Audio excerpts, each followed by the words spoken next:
बहुत पुरानी बात है। उज्जैन नगर में राजा विक्रमादित्य का शासन था।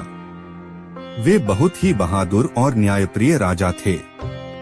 उनकी बहादुरी की कहानियां दूर दूर तक फैली हुई थीं। एक दिन एक तांत्रिक साधु राजा विक्रम के दरबार में आया। उसने राजा से कहा, राजन, जंगल के अंदर एक प्राचीन खजाना छुपा है।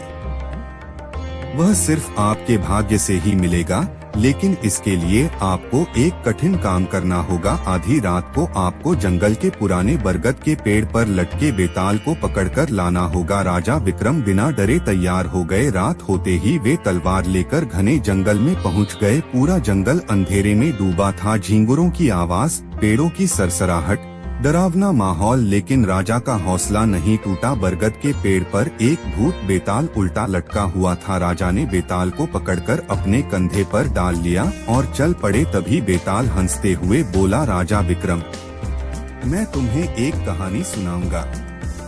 कहानी के बाद एक सवाल पूछूंगा।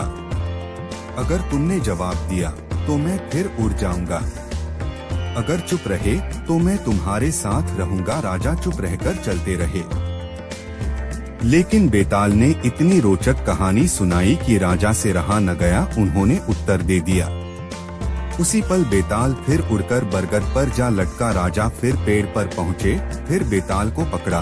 फिर बेताल ने कहानी सुनाई, फिर राजा ने जवाब दे दिया और बेताल फिर उड़ गया। ऐसा बार बार होता रहा, लेकिन राजा ने हार नहीं मानी। कई बार जंगल के अंधेरे में अकेले जाकर बेताल को पकड़ते और कंधे पर लाद कर लौटते। आखिर में बेताल राजा से खुश हो गया।